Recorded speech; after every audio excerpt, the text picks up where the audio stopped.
I would like to say that I'm speaking to everyone, but I'm not. For my supporters, what few friends I may have, the neighbors that I don't know, and fellow citizens, which I don't feel like most of the time I'm a citizen, because you tell me one thing in the Constitution, but you treat me so much differently on the outside. And for you users, abusers, you vipers, you know, we want to be friendly and we want to tell everybody and really be a little bit hypocritical about the people that we love, but it's very hard to love people who slam the door in your face so many times and to tell you that you're not really wanted. Your labor's wanted, but you are not. So I'm going to talk about something that affects each and every one of us. And I'm not mean. I'm just too old to pretend that I like people who don't like me.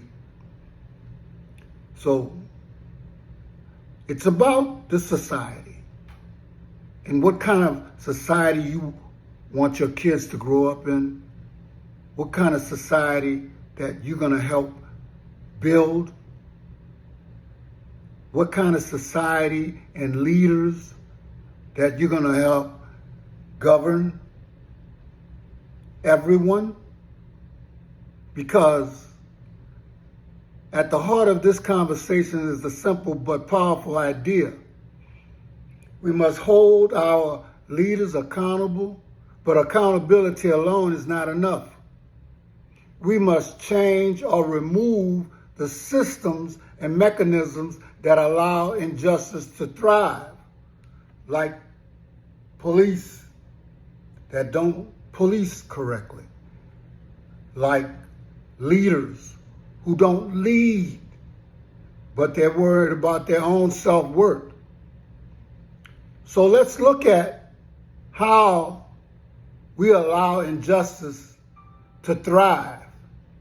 But just because you remove a leader doesn't mean that you're going to change anything. They just put another clown in this place. You have to remove the mechanisms, the systems in place, and nobody wants to deal with white supremacy and government corruption. See, accountability means action. It's just not about pointing fingers or expressing frustration. It's about demanding transparency, honesty, and responsibility from those who are elected to serve us. Leaders must be reminded that their duty is to the people, not to their personal gain, not to corporate interests, and certainly not to maintaining systems of oppression. We must confront racism and white supremacy head on. These are not just historical issues. They are present-day realities that shape policies, policing, education, housing, and more. We must gain back the control that the Constitution says we have.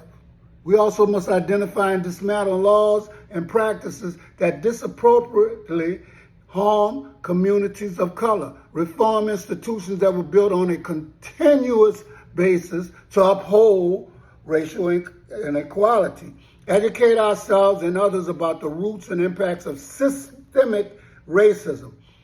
Corruption must be exposed and eliminated. When the elected officials use their positions to enrich themselves, they betray the trust of the people, and we need stronger ethic laws and enforcement, public transparency in campaign financing and government spending. The environment that allows injustice must be changed. See, reforming voting systems to ensure fair representation, end gerrymandering and voter suppression, create pathways for everyday citizens to participate in decision-making. And that includes not having to run away our Democrats so that you can pass another great, big, beautiful bill that will stop everybody especially that looks like me, from being able to vote and actually put the leaders that we want in office. Leadership should be about service, not status. We must demand that our elected officials prioritize the needs of their constituents over personal and political gain, engage with communities regularly and respectfully, make decisions based on justice and the public good. See, this is not just a political issue, it's a moral one. It's about the country that we want to live in, that we would like to be proud of. Make sure that every person, regardless of race, background, or income, has a voice to thrive. Now, I have to tell you, I noticed that if I tell you something once, you don't get it. So I'm going to tell it to you in a different way. Okay? We're gathered here not to talk, but to act, to reflect, challenge, and commit ourselves to building a better society, one that is just and fair and truly representative of the people. But before we can change the world around us, we must first look inward, because the real problem is within us. Because our accountability doesn't really just apply to leaders, it applies to us, the people who are supposed to really have the power, because we have not done anything. To be honest, we have allowed too much to go unchecked. Racism, white supremacy, corruption, and self-serving politics have been allowed to thrive, not just because of bad actors, but because of silence, fear, disengagement, and above all, cowardly behavior. We said that we have to hold the leaders accountable, so how do you do that? We must make them serve us. Call out corruption. If a leader uses his position to enrich himself, he needs to go to jail. We've got to reject racism and white supremacy in all forms.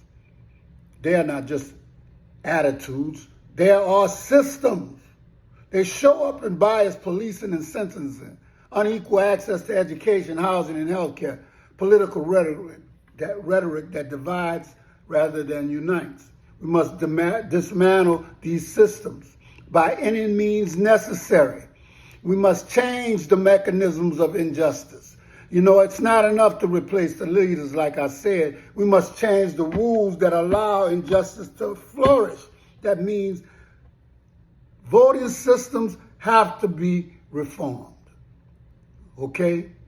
Demand transparency and accountability. Another thing, our role, our courage and participation.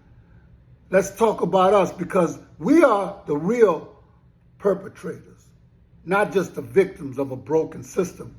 We are its stewards, and if we want change, we must be willing to do the work. We must hold ourselves accountable for a lack of courage. Too often we stay silent when we should speak. We avoid conflict when we should confront injustice. Courage means speaking up in our schools, workplaces, and communities, challenging harmful ideas, even when it is uncomfortable. Some supporting those who are targeted or marginalized. A lack of political participation. Democracy only works when we show up. That means registering to vote, attending city council meetings, school board sessions, and public hearings, voicing your opinion, volunteering for campaigns and causes that align with our values. Now, failing to exercise the power the Constitution gives us. It's just not a document. It is a promise that we, the people, have the power to shape our government. But not only that, that power means nothing if you don't use it. It means nothing if you don't know it. You can't use no money if you don't know you got money in the bank. And that God-dogged Constitution is money in the bank for us. So here's what we must do. Educate ourselves, organize, and do some acting. Okay? Now, all I have to ask of you is one thing. Are you willing to get up off your behind and do something?